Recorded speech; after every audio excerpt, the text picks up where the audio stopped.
কাল বানিয়েছিলাম আমি ইলিশ মাছের পাতুরি। তো চলো পুরো ভিডিওটা শুরু করা যাক। ফার্স্ট আমাদের বাড়ির পাশে হয়েছিল কিছু কলা গাছ, সেখান থেকে ফার্স্ট আমি কলা পাতাগুলো ছিঁড়ে নিলাম। আর হ্যাঁ দেখো, ছোট ছোট করে কেটে নিয়েছিলাম। আর একদিকে দেখো মাছটা আমি রেডি করে গেছিলাম পুরো ফ্রেশ ধুয়ে।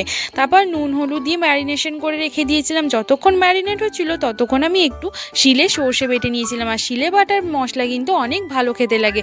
তারপরে সর্ষে বাটার মধ্যে হলুদ, সর্ষের তেল আর নুন দিয়ে ভালোভাবে মিক্সড করে নেওয়ার পর একটা তাওয়ার উপরে কলা পাতাগুলোকে সেঁকে নিয়েছিলাম, কারণ কলা পাতাগুলো ভাজ করতে সুবিধা হবে। তারপরে পাতার মধ্যে মাছ, সর্ষে বাটা, কাঁচা লঙ্কা, সর্ষের তেল দিয়ে আমি একে একে পাতুরিগুলো সব করে নিয়েছিলাম। আর খুবই তো সিম্পল, কড়ার মধ্যে তেল দিয়ে ভেজে নিলেই রেডি হয়ে যাবে। আমি এক এক করে সবগুলো করে নিচ্ছিলাম। আর সবগুলো তুলে নেওয়ার পর দেখো আমি তোমাদেরকে দেখাচ্ছি খুলে একটু। দেখো কতটা সুন্দর হয়েছিল, আমার বাবার তো খুব ভালো লেগেছিল খেয়ে। আর আজ এইটুকু, ততক্ষণ তোমরা আমার চ্যানেলটাকে সাবস্ক্রাইব করো। হ্যাপি থাকো, বাই বাই।